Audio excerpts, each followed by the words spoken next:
What up, my freaks? RuinousInsight here with part 72 of my Total Warhammer 3 Zhatan the Black Immortal Empires campaign.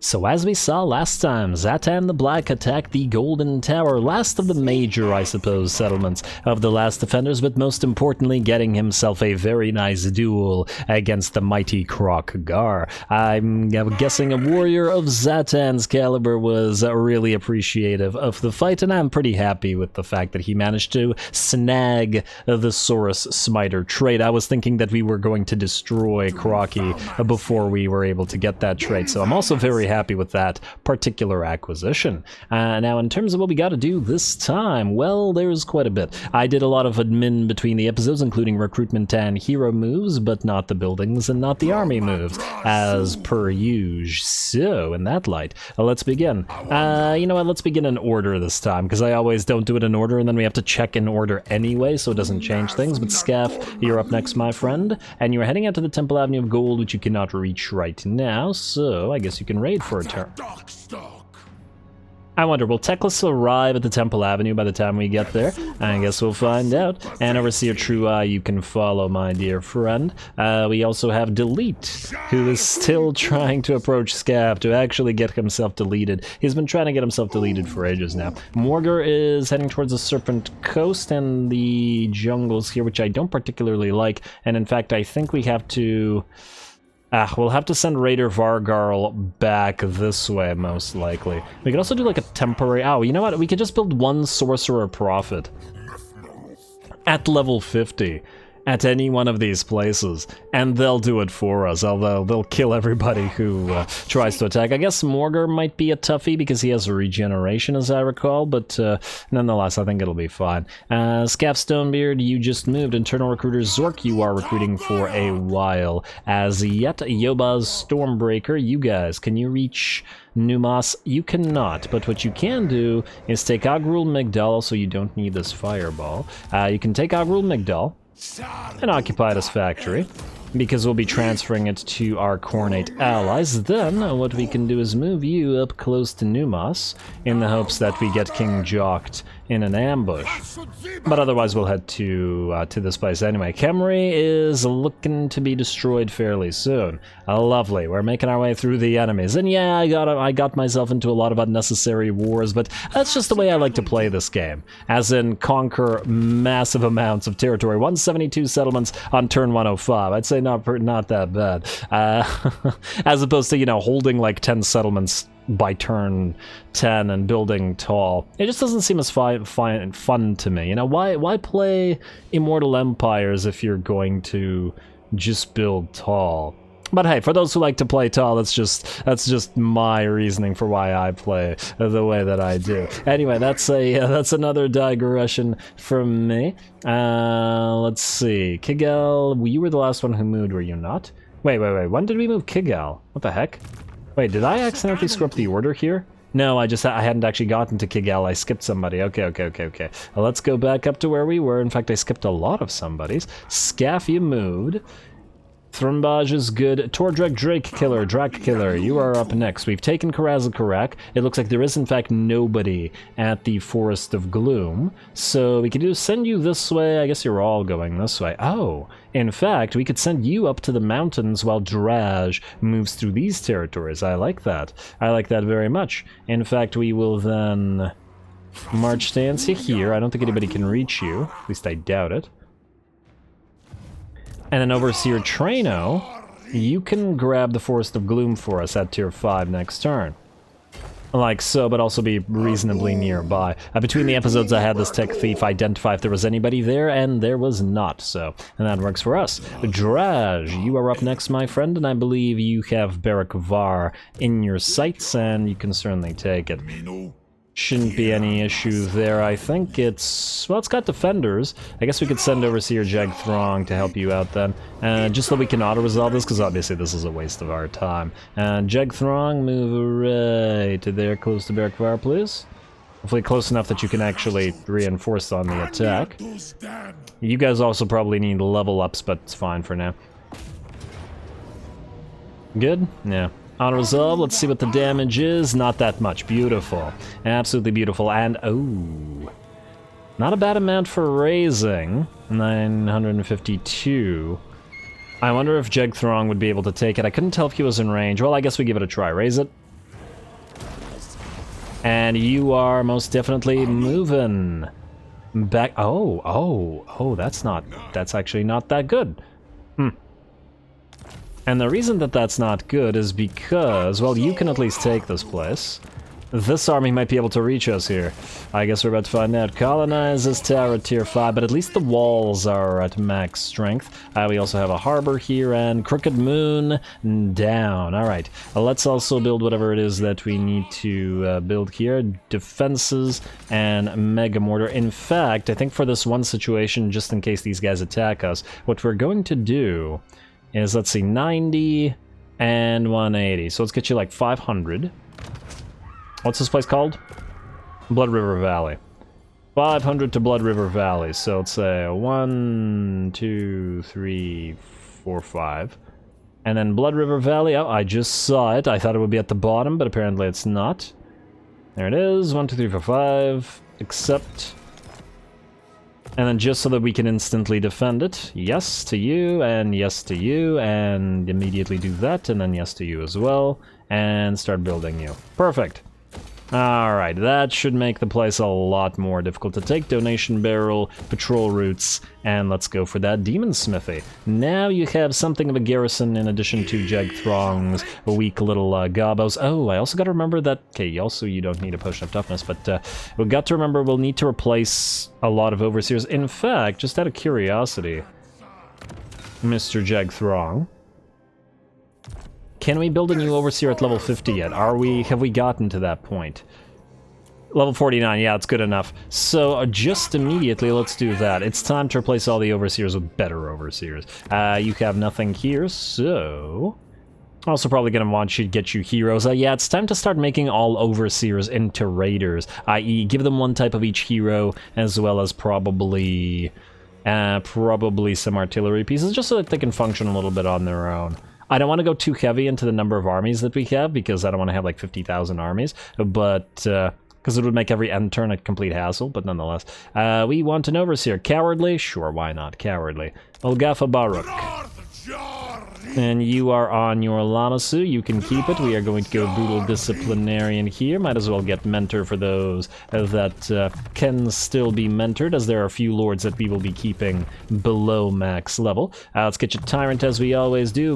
Definitely Fervent Fodder and Firing Drills. Get your Woundmaker, Hard to Hit, Foe Seeker, Full Plate Armor, Violent Delight, Scarred Veteran, Deadly Onslaught to power you up. Then we'll go for Cunning, Iron-Willed, Lightning Strike, and Alert into Unbridled Cruelty, Rally, Lucky Lackeys, Stand or Die, and then we have 6 turns to play, or 6 points to play around with, so just in case we end up putting some artillery in here, could even be Hell Cannons. We could always put Hell Cannons into these weaker armies, and then we won't be needing Marshaled Military, but Bloodied Bombardment will pretty much max the army out. We can get you Expeditious Endeavor, and then 1 more point in Mentor or Indomitable. Perfection.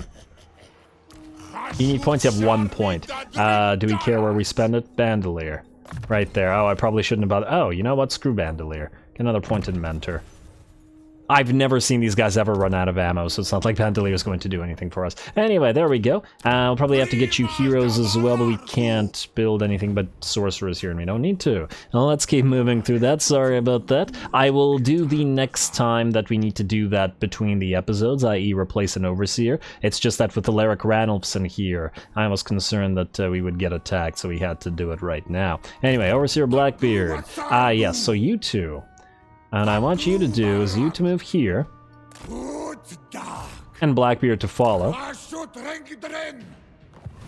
Imrik is right there. I doubt he'll attack Blackbeard, but who knows. And that's another one I'll need to replace, but between the episodes. Overseer Vargash, you... Oh, I forgot that there were 2 overseers here. No, but you're our worst one. And you need to retool more than anybody. I mean, I guess we could send you down to Doc Karaz so that nobody needs to deal with it. Let's have you move down there. Honestly, we don't really care about you. You're Thrunbaj Unzelad's overseer. And Thrunbaj Unzelad's army is now complete. So, he has a bunch of Infernal Guard, 3 new level 50 or 49 or close to it Bull Boys. Then we have the piles of Bull Centaur Renders. And now I'm just thinking, Ah, you know what, that's fine. I was thinking of a different army composition, but we could always do that in another army instead. Not a big deal for this one. I'd like it to get back into combat as soon as possible and prepare for the coming of the endgame scenario. Raider Namtar, it's time to start recruiting with you. Do we want to do that right now? You know what, let's look through the rest of this, and then we'll do Namtar last. Overseer the Black and Raider Startaker. Good name. Good name. Neither one of you, I believe, can reach Castle von Rauken, so we'll put you both here together. And, what? I mean you can't use the underway stance. Oh, is it because this guy's moving? Yeah, it's because this guy's moving. I see, I see. You're gonna both go here. Either we'll take Castle von Rauken, or we'll transfer. We'll let these guys do it. Actually, speaking of transfer... Now, we'll transfer this stuff next turn. All to Wintertooth, and ooh... Are these guys at, oh, they're at war with the Golden Order. Oh, I actually wanted to take Castle Drakenhof for ourselves, because Drakenhof and Tempelhof would both be strong fortresses here, and we got both, we got a lot of good stuff here. Unfortunately, we don't have an army nearby. I guess we'll have to see whether we'll die. Okay, well, we shall see. Anyway, let's continue looking for those who have not yet moved. Who the heck are you two?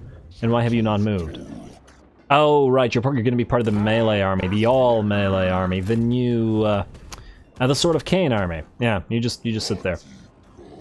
Right? Sword of Cain army? Yeah, it seems like they should have a big melee heroes in it. Anybody else, or is it Raider Namtar time, and then finally end turn time? Yeah, looks like it. So, Raider Namtar, what do we get you? You're definitely going to be... getting some very decent rewards. How about some Bull Centaur renders, huh? Oh, you know what we could do? You know what we can do that I've been wanting to do? How about some Minotaurs of Khorne combined with Bull Centaur renders and a nice little melee line? Alright, I like that. Yes. Good job, Ruinous. You think good today. Let's do that. Where are we here? 1, 2, 3, 4. I'm not actually sure that these guys are worth it compared to the... Oh, what if we get 3 and then get them a War Shrine as well to buff them up?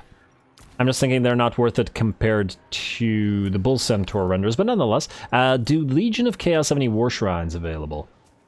I'm not even sure that they can build them. What is this? Chaos War Shrine of Slaanesh. Khorne and Slaanesh. Well, this thing has the Mortis Engine effect, but it doesn't really provide any bonuses, which is what I wanted for the, for these guys. Anything else here? What's only 6 on Scryer, damn. I wanted to see if we could get some stuff with them. Wait, do the Exiles of Khorne have Khornate War Shrines? No, they don't even have access to them. Damn it. We're not yet.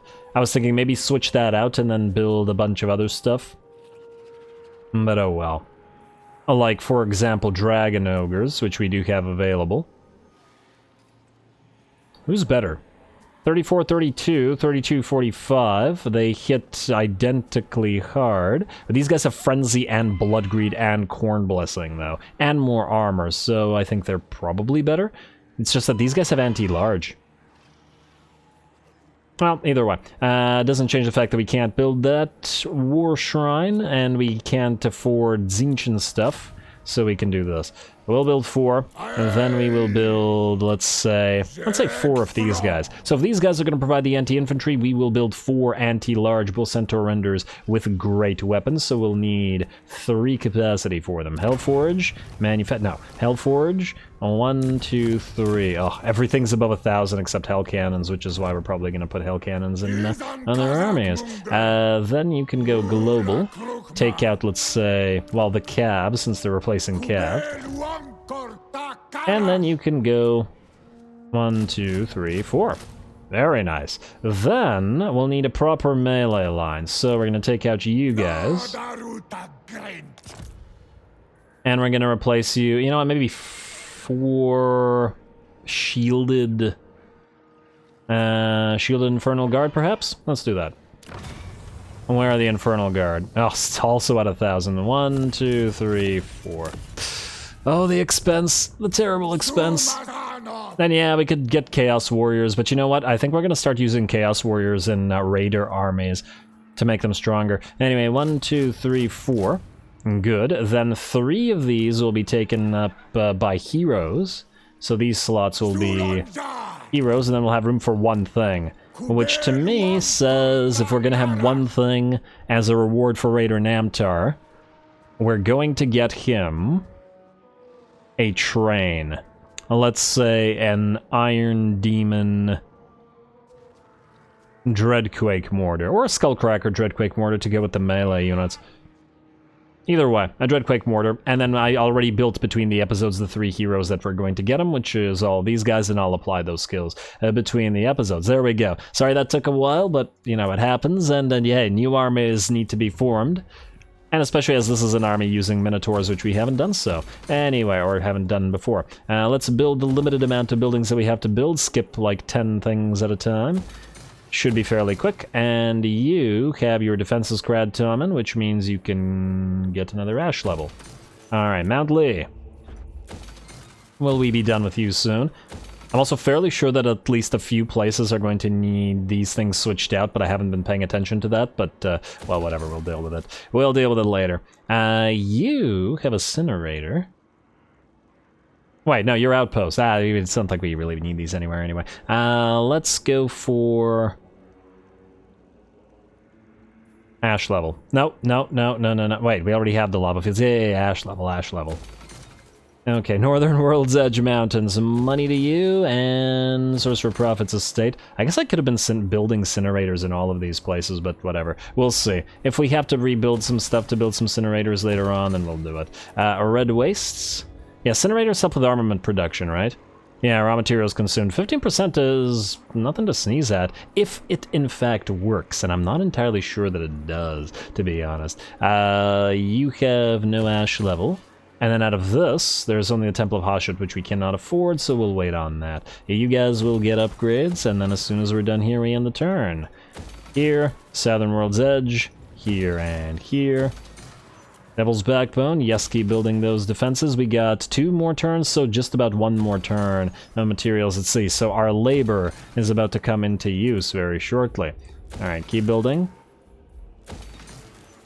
Oh wow, we're almost out of armaments as well. I guess we're pretty much out of everything, but that's okay. It's fine. Every turn building stuff is always going to be very useful to us. Golden Tower, we just took you, and let's upgrade you and run out of the last of our armaments. But every single turn increases the amount of armaments we produce at this point, so every single turn will be quite nice. Essen, I don't know whether we are keeping you, but I think we might be, so let's upgrade you for now, at least a little bit. Definitely get that Hattery? Well... That's where I want to live. Unless Hattery means something else. It is a fur farm, or whatever the place is called. Well, it's the furs is the equipment that we're getting. Griffin Wood, build up your defenses. Galbaraz, oh my. Oh right, you're going to be traded, so we don't need to build anything there. Although, we built some cheap stuff, just for our friends to actually take it over. I mean, it's not like the money stuff is going to cost anything. Hopefully he can keep our defensive buildings at least. Yeah. And then upgrade them himself so that he can build stuff out of them. Alright, let's do that. It's not like the money costs us anything, really. And there we go. That is that. So, we're gonna skip. We're gonna get that commandment up and running. Definitely Masterful Architects. And no upgradable outpost means end turn and hoping we get a fight. As in hoping somebody attacks us somewhere. But if they don't, we are close enough in several places to actually attack ourselves. That's a lot of regiments of renown in that army, eh? Kairos, who are you going to try to force us into a war with this time? You want us to join war against Kata Sigmar? No. But since we are in a military alliance, we should probably try to declare war on a few more factions so that Kairos is fighting them as well, so that he's not always trying to declare war on people. Namely, I really strongly don't want the Exiles of Khorne and Kairos to start fighting each other.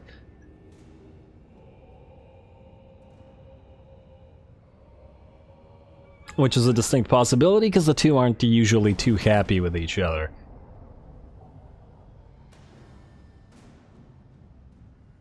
Alright, looks like nobody's attacking us at the current time. Warherd of the Shadow gave us moving towards us because Kairos forced us into a fight with them.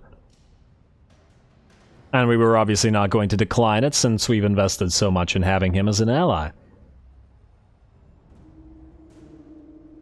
Alrighty, and it looks like we're good, which means, where will we attack? So ambush foiled, well, ambush foiled or not, I believe this is Imrik's fine. Oh, Raider the Scourger is ready, which means Nabua the Petitas and his Sword of Cain is ready to go. We've also now completed the sorcery tree, so we're going to do two things. First, we're going to move through to Beast of Zharr, and then afterwards, we're going to complete the industry tree, and then the last text afterwards in the military tree. Fantastic. So close to not needing the whatchamacallums. Tech thieves, that's the word I was looking for. Alright, you're gonna get transferred, and this guy's going to be a new form of raider. A raider that's, you know, a much more powerful form of raider than we had before. Still a relatively weak army, just by virtue of the relative non-eliteness of the base Chaos Dwarfs, but between the Magma Cannons and the Chaos Dwarf Blunderbusses and the level 50 heroes, I don't think that the army is going to be a slouch either. But that's all not super important right now. What is important is finding ourselves a fight. Theoderic Gosser, oh... You've moved around us, and no, you're not going to go for Beckhoffen. There's no way. You can't take that out. Because we could send one of these guys down there. While Astrogoth takes Wolfenburg. Though, oh, it does have defenses. Though I do have to wonder if it's actually defenses worth a fight. What is worth a fight, we know for sure, is Imrik. He's got nearly a full stack now, and the Mad Hatter has been waiting to deprive all those elves of their hats. And then promptly burn them for their inferiority. You need... Let's see, you have Hellish Blows to power up your Skullcrackers, and you have Blackshard Bulwark to power up your Chaos Dwarf Warriors with great weapons, giving them a fairly decent amount of armor and stuff, even if they are still basic troops. I guess we need to move towards Lightning Strike since we have Standard as well. Oh, or Bloodied Bombardment... we do have 2 units of blunderbusses that could take advantage of it, so I think we're going to get that. You two, I think, are probably fine. Expeditious Endeavor, and yeah, your magics are complete. Which means I guess you could get a point in Spread Corruption. And the last point in Mentor. And then the same for you, just before we attack here, Spread Corruption, and oh, you actually have 2 points in Expeditious Endeavor. Oh. Huh, interesting. Does that mean I missed something in your skill tree? It might. Well, if I did, I can't see it, so screw it. You Overseer, you can also level up, but we can do it later. Let's move you right here. And it's time to destroy Imrik for good. Alright, Mad Hatter. I also should give you some items at some point, and I will, but, you know, at some point. Close victory, that's what I like to see. Let's see how well our newly built hat army plus Skullcracker army, you know, to crack the skulls of those who are hatless, to do, or to, you know, maybe these are specialized skullcrackers that are actually built to sort of cut the hat off, or cut the thing out of the hat and then then take the hat without damaging the hat, but only damaging the thing that is wearing the hat. Yes, this is my canon.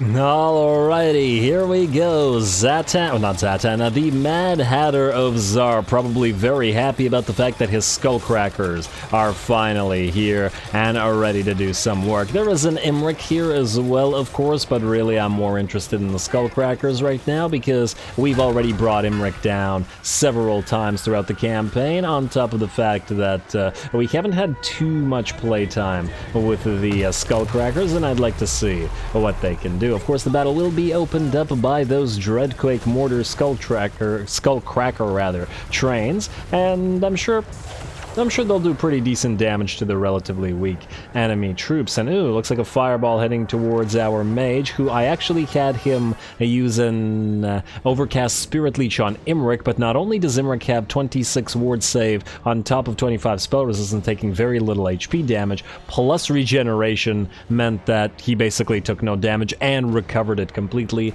meaning that Spirit Leech without additional damage happening at the same time via other spells and reductions in armor and spell resistance and, you know, trickle damage from units is probably a waste of time. In the meantime, we managed to find and trap a few units here, 3 or maybe 4 and basic units of archers and spears by our Blood and Fireborn, or Kadai Fireborn, and dropped a couple of Dreadquake mortars on them. Otherwise, it looks like the main enemy host continues to approach us, getting closer and closer, and it will soon be time for the Skullcrackers to go to work. Looks like an enemy noble, I believe, is charging forth as well, and we will simply have the Mad Hatter take care of it. And ooh, it wants to kill off our Skullcracker before said Skullcracker can crack any skulls. That's tremendously rude.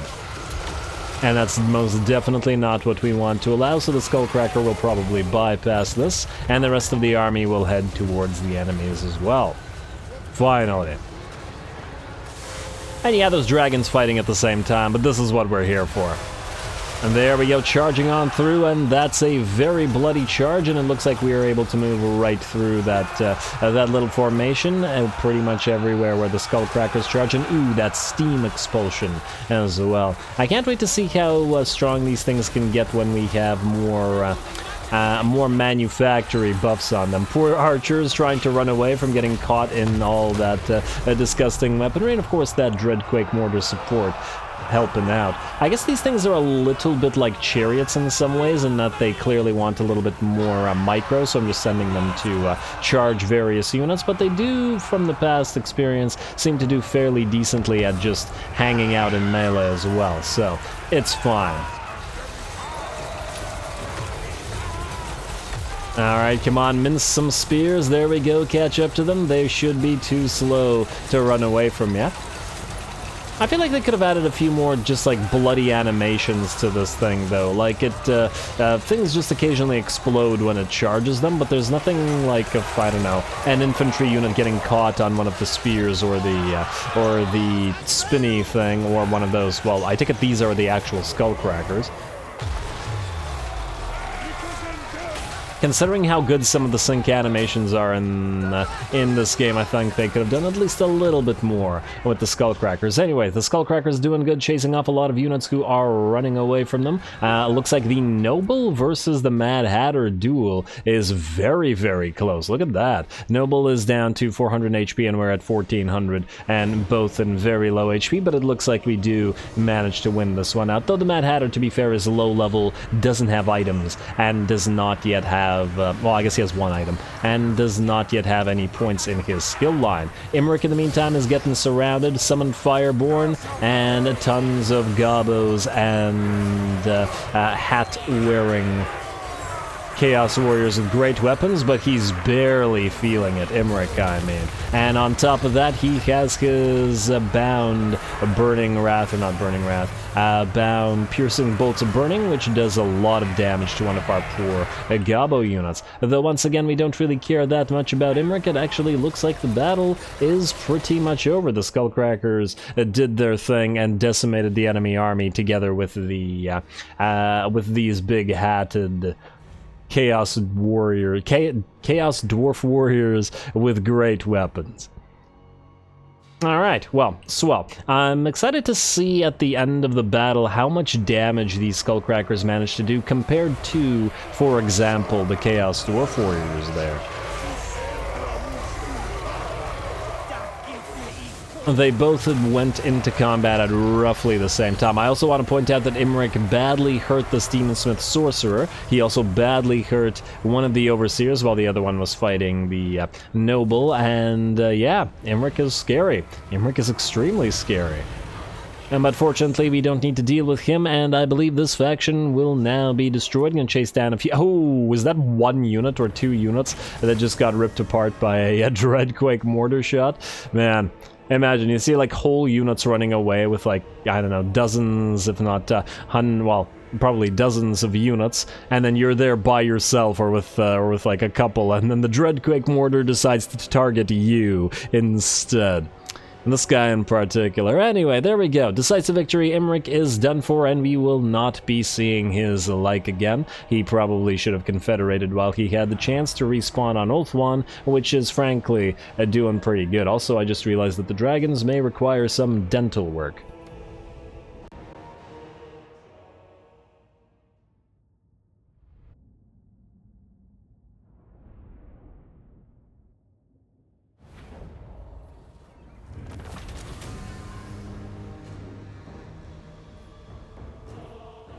Alrighty, well, the battle itself went pretty darn well, though damn, Imrik is just impossible to bring down with these guys. Granted, these two overseers, or at the very least, this overseer will be replaced by a stronger one, and depending on his defeat rates, maybe we can switch the Mad Hatter out to a level 50, and just rename him the Mad Hatter so that we don't have to deal with his. I don't think that the defeat rate for Imrik is one that we care about. But anyway, the important thing is the Skullcrackers. 173 kills, 121 kills, and 5503. Their damage wasn't crazy high, but neither was really any of the Chaos Dwarf Warriors, and the Skullcrackers outdamaged them pretty darn considerably. So they did their job and certainly minced those infantry units and certainly got a lot of kills while doing so. And in fact, one of them did close to as much damage as one of the Skullcracker Dreadquake Mortar trains. So good job to that. Gleaming Pennant we don't really care about. We do care about occupying the place's factory and destroying Imrik's faction for good. Yes, fare thee well, Knights of Galador. We hardly knew you. Who got that Gleaming Pennant? Was it you? Huh, okay, I don't know who got the Gleaming Pennant, but I'm not sure I care anymore. We can always swap it out later. And there we go. Alrighty, we still have Ekrend to take, but it looks fairly sparsely defended, so we can easily auto-resolve it and either take it for ourselves or trade it to our Khornate allies, considering they're currently holding one of these places and doesn't have any trade goods anyway. So yeah, and Khorne will need some territory. Either way, with that, we're out of time, and I am going to call the episode here. Next time we continue advancing through the Badlands with all of the armies that are now here in the hopes of destroying Belagar before the endgame scenario arrives, just as a matter of principle, so that all the major dwarf factions are destroyed before that. Otherwise, Astrogoth still has a lot of work to do in these territories, though he might just start raising things rather than bothering to take them for Wintertooth, because who knows if they can or will bother to actually hold them or build them up properly. We've also got all those armies that are being produced, some of them with some real fancy new stuff and different loadouts that we haven't tried before, so that's exciting times. Stay tuned for the tryouts of those guys, including Mr. Petitas here, Nabua the Petitas, with his Sword of Cain and his all-melee army. That'll be fun as well. Anyway, more Zhatan to come. Don't forget to leave a like and comment. All glory to the algorithm, and thanks for watching.